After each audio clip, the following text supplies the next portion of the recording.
back, everyone. Well, I told you I'd be back, and here I am.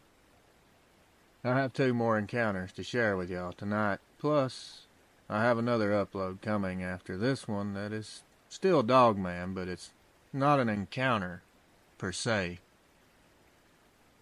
It's more of a look into the past.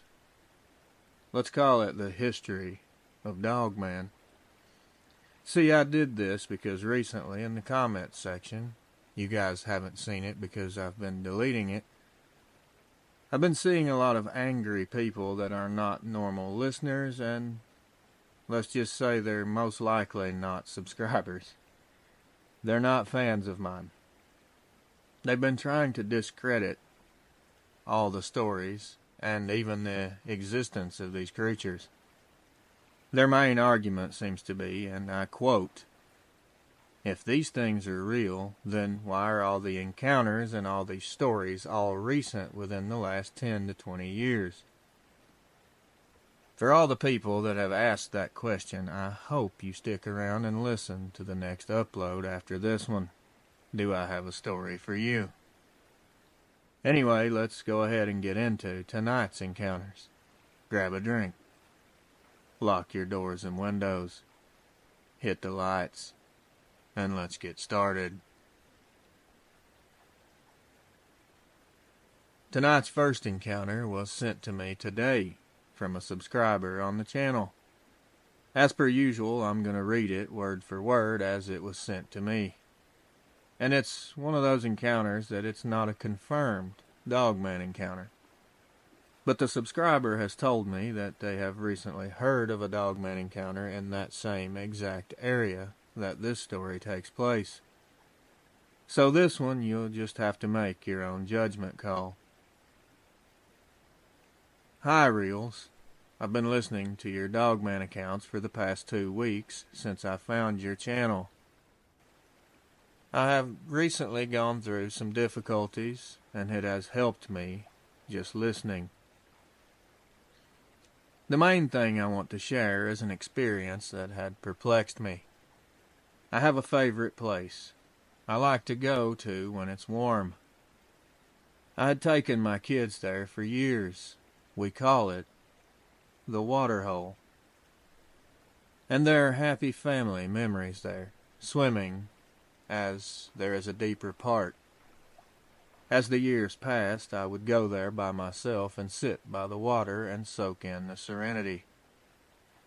About 2 years ago, I went by myself, and as usual, as I walked up the train tracks and got closer to the railroad trestle, I could hear the small waterfall, and that magical moment happened, and the stress just started to fall off of me like heavy burdens being lifted. That is why this place has always been so precious to me. The serenity lasted for quite a while that day, until I started heading down the railroad tracks back to the road. I looked across the creek, and there were bushes moving, but I didn't see a deer as I expected to.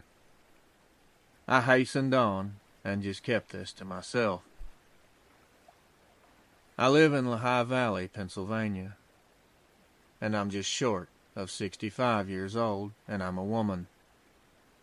I realize going into remote places is not exactly smart, but I'm fit for my age. The thing that got me was recently when I was listening to another broadcast about Dogman, a different program, not yours. There was an account of the exact place that I have been going to for years. I couldn't believe it. The name of the place and the location was given, and then it came back to me. That day on my way back, seeing that something large had pushed back some branches, but I didn't see anything. And no, I didn't see anything, but I now realize something. For older ladies like me, who pretty much have been able to rely on being tough cookies, it can be deceptive. I realize I won't have the luxury of going to the waterfall alone, the water hole alone to meditate and find that serenity, because it's not safe. And it probably never was. I was just fortunate, and not just because of a possible Dogman. Just a word to those wise old ladies, and younger ones too. Don't go to remote places alone. Thank you, Reels, for bringing these accounts to us.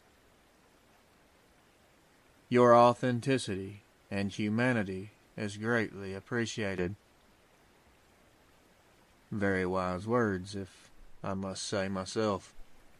And thank you, my friend. Tonight's second encounter. I'm not exactly proud to admit that I've spent a good chunk of my life haunted by memories of my childhood. Not by typical things like moving to a new town, losing a pet, or even the pure awkwardness of middle school. No, what haunts me happened when I was 13, and it wasn't just the bullies who made my life miserable. It was what I saw, or rather, who I saw in those woods that day. To this day, I'm still not entirely sure exactly what it was, but the more I've learned, the more I realize just how unique my encounter really was. But before I get ahead of myself, let me take you back to where it started. When I was 13, my life revolved around avoiding these 3 kids at my school named Jake, Corey, and Travis. They were all 16, 2 grades ahead of me, and they seemed to have made it their mission in life to make my life a living hell.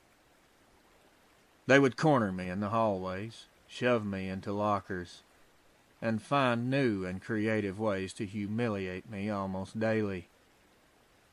I can still feel the stickiness of the soda they poured it over my head one afternoon behind the gym.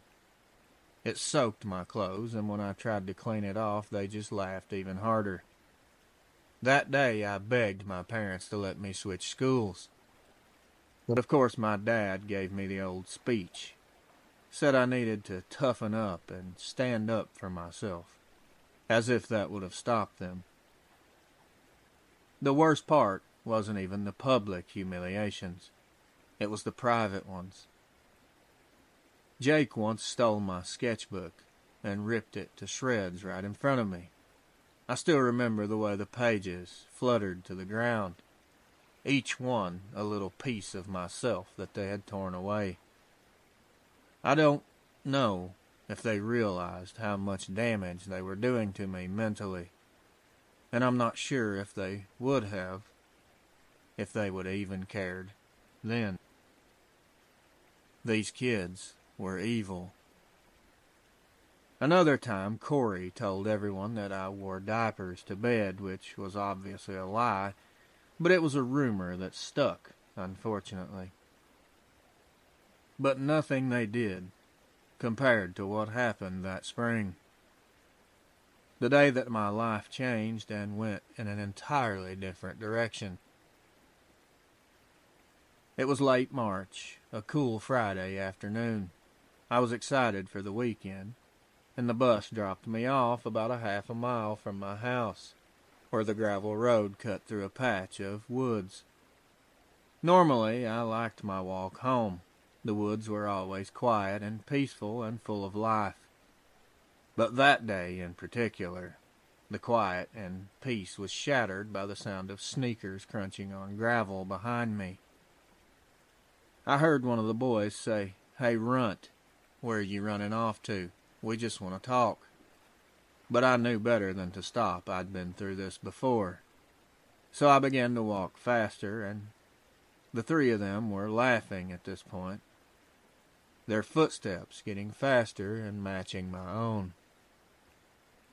Then I hear another one of them say something like, "Don't ignore us, freak. We're not done with you yet."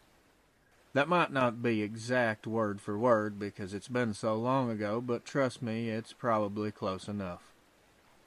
I just looked over my shoulder and my stomach completely dropped. They were less than 20 feet behind me. The expressions on their face was full of anger and hatred. I can't understand now, and I surely did not understand as a kid, why these boys hated me so much. But once I saw the pure hatred on their face, I knew that if they caught me, this time I was in some serious trouble. Panic surged through my entire body, and I ran. I remember hearing Travis yell, "Get him," as I veered off the gravel road and into the woods. Branches were smacking me, scratching my arms and my face.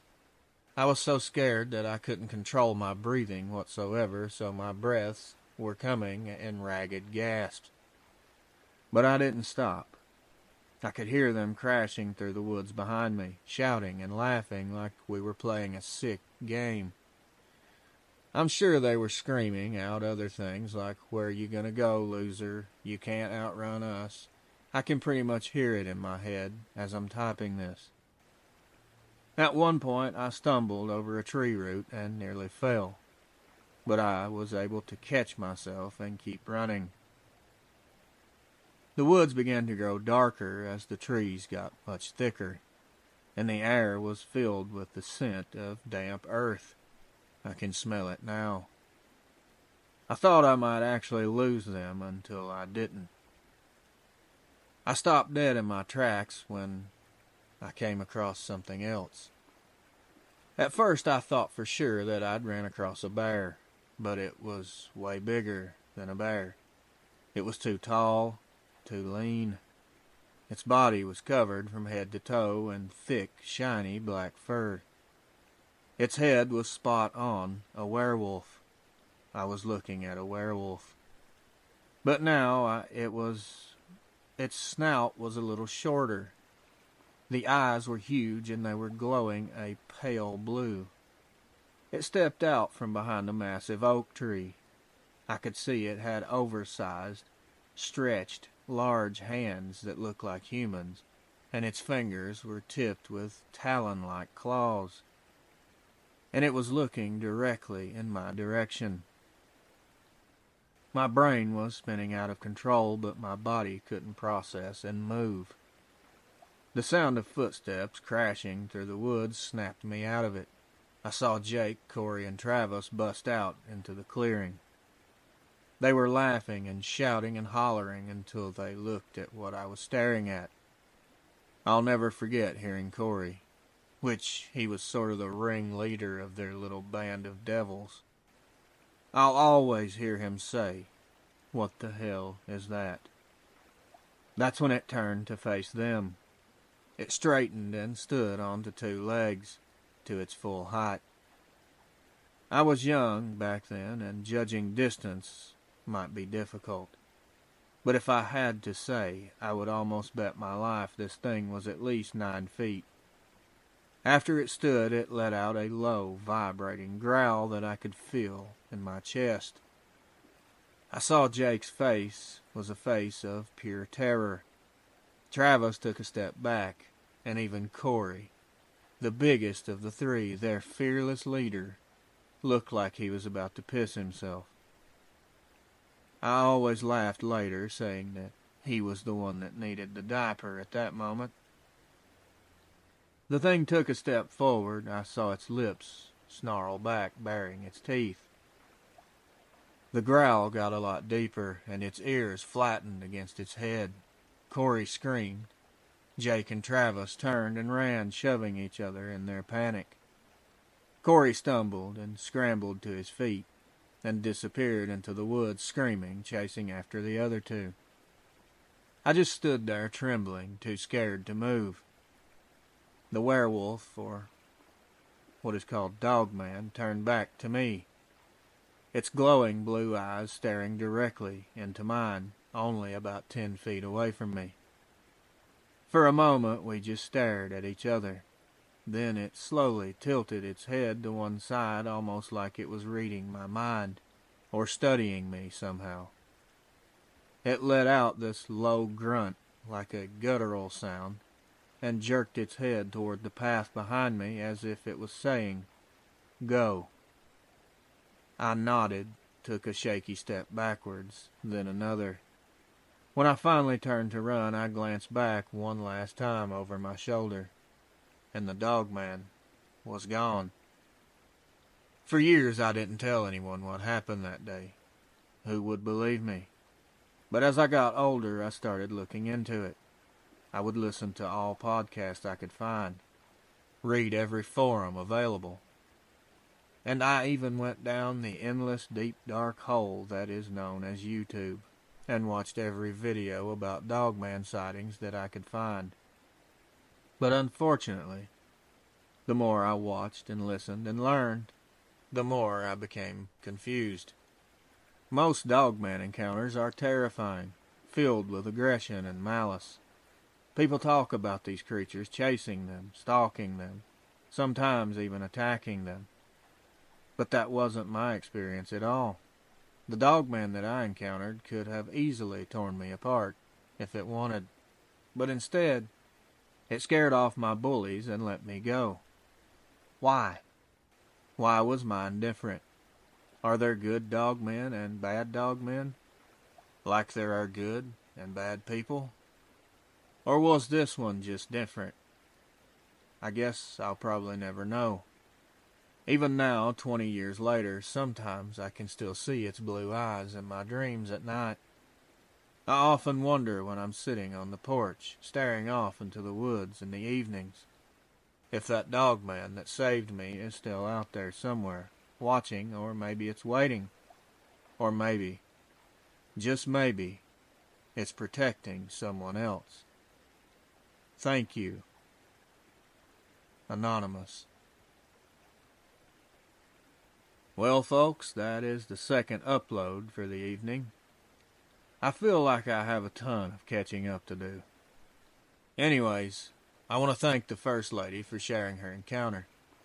We had a brief conversation back and forth today through some emails, and she seems like a very lovely and caring person. I wanted to share her encounter here just for the fact to spread awareness. She spoke some pretty wise words. I want people to be safe. I want people to think and weigh out their options if something is safe or not. I don't want everyone making rash, somewhat foolish decisions and just going out into the woods on their own with no protection. She agreed with me as well. If sharing her encounter could make one person stop and think, that it's definitely worth sharing. Thank you for emailing me, my friend. I'm always here if you ever want to talk. As for the second encounter, I've had this one for about a week and a half.